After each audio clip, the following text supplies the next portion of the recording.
عجیب حالات آئے ہیں کہ لوگوں نے صرف اللہ کے نبی علیہ الصلوۃ والسلام کی ناموس پر حملے ہی نہیں کیے، آپ کو برا بھلا ہی نہیں کہا، بلکہ آپ کے جسد اطہر کو چرا کر لے جانے کی کوشش طلب کی، آپ کی روح کو تکلیف پہنچائی۔ ایک واقعہ آپ نے سنا ہوگا سلطان نور الدین زنگی رحمت اللہ علیہ کا۔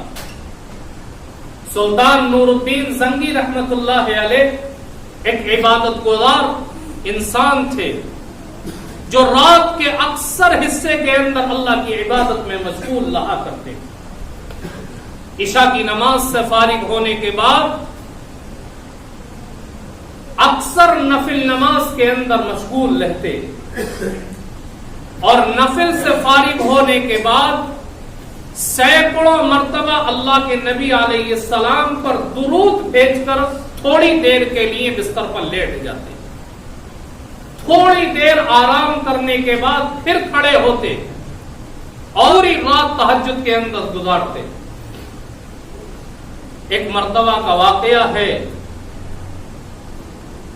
کہ یہ رات کو اللہ کے نبی علیہ الصلوۃ والسلام پر درود پڑھنے کے بعد سو گئے۔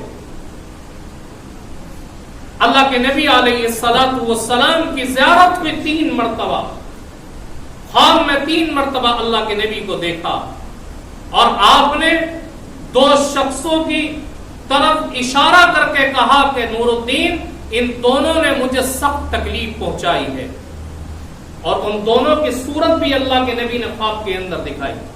جب یہ خواب دیکھا تو نور الدین زنگی رحمت اللہ علیہ تڑپ کر کے اٹھ گئے، بار بار استغفار پڑھتے اور رو رو کر کے یہ الفاظ کہتے کہ یہ ہو نہیں سکتا کہ نور الدین زندہ رہے اور اللہ کے نبی کی ذات کو تکلیف پہنچے، یہ نہیں ہو سکتا۔ اور یہ یقین تھا کہ یہ خواب جھوٹا نہیں ہو سکتا۔ کیوں؟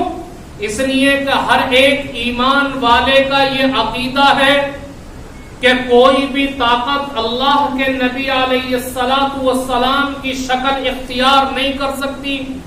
اگر کسی نے خواب میں اللہ کے نبی کو دیکھا ہے تو اس کا خواب سچا ہے، جھوٹا نہیں ہو سکتا۔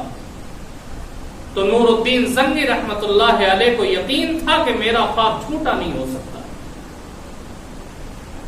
چنانچہ اٹھے اور اٹھ کر کے 20 آیان مملکت کو اپنے ساتھ لیا اور بہت سارا مال و دولت گھوڑوں کے اوپر لدوایا اور مدینہ منورہ کی طرف نکل پڑے۔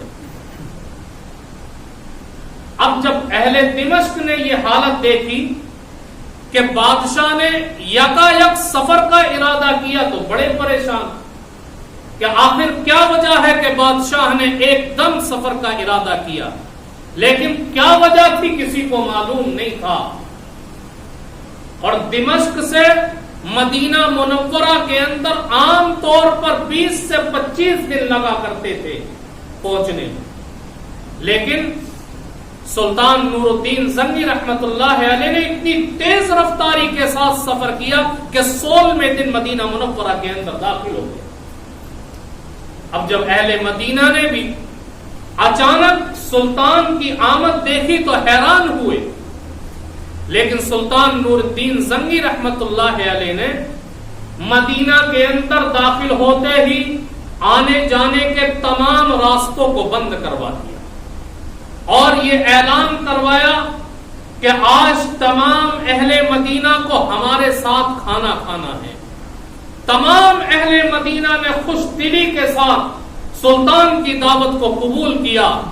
جب لوگ دعوت کھانے آ رہے تھے تو سلطان نور الدین زنگی رحمت اللہ علیہ سب کو دیکھ رہے تھے، سارے مدینہ کے افراد آ گئے، لیکن وہ 2 شخص نہیں دکھے جن کو اللہ کے نبی علیہ السلام نے خواب میں دکھایا تھا۔ سلطان نے اکابر مدینہ سے معلوم کیا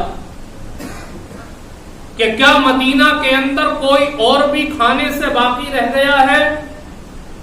اکابر مدینہ نے کہا کہ سارے کے سارے مدینہ کے افراد آ گئے، کوئی بھی کھانے کے لیے باقی نہیں بچا، لیکن ہاں 2 شخص ہیں جو مغرب کے رہنے والے ہیں، وہ مدینہ منورہ کے اندر آ کر کے رہ رہے ہیں اور ہر وقت اللہ کی عبادت کے اندر مشغول رہتے ہیں.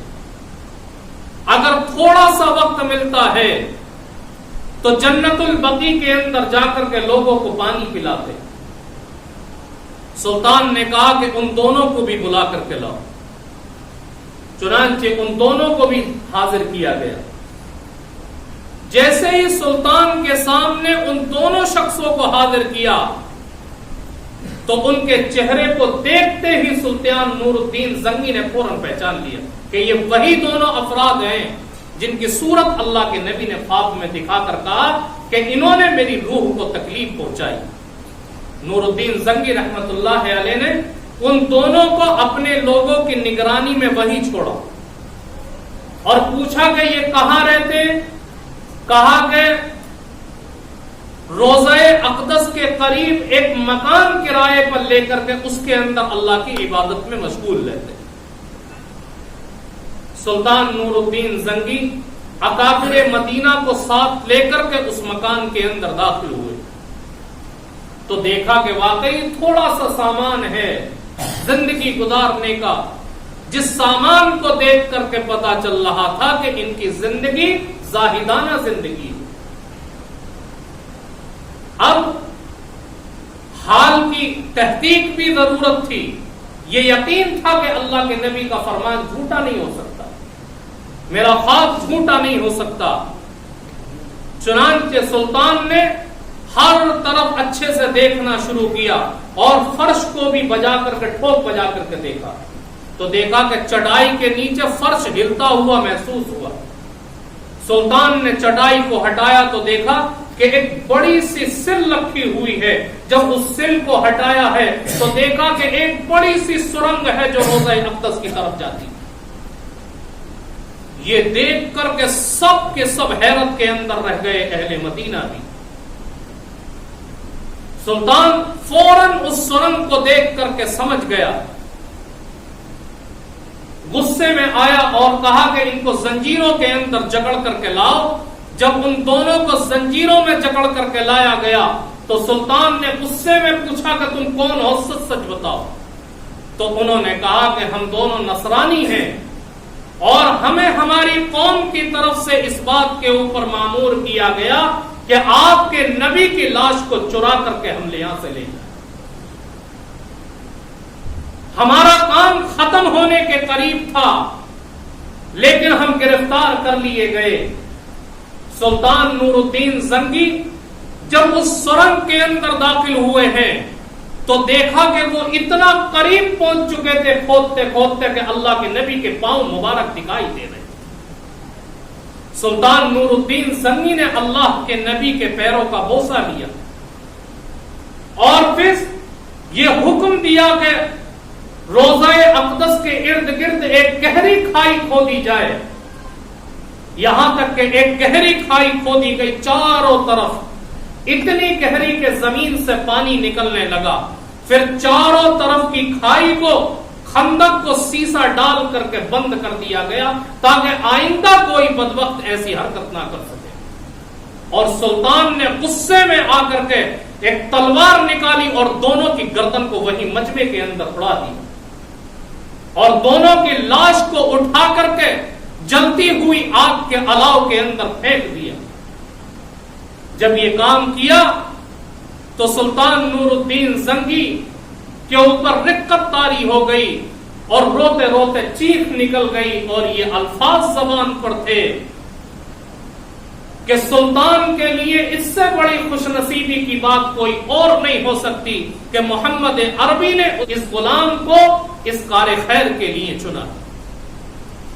تو میرے بزرگوں، اس طرح کی سازشیں کہ اللہ کے نبی کی عزت کے اوپر حملے، اللہ کے نبی کی روح اقدس کو تکلیف پہنچانے کی کوشش، یہ کوئی نئی نہیں ہے بلکہ یہ اللہ کے نبی کے زمانے سے لے کر کے آج تک چلا آ رہا ہے. لیکن اللہ نے ہر کوشش کو ناکام کیا ہے، ہر ایک حملے کو ناکام کیا ہے. لیکن کب؟ جب لوگوں کی زندگی اللہ کے نبی کی تعلیمات سے جڑی ہوئی.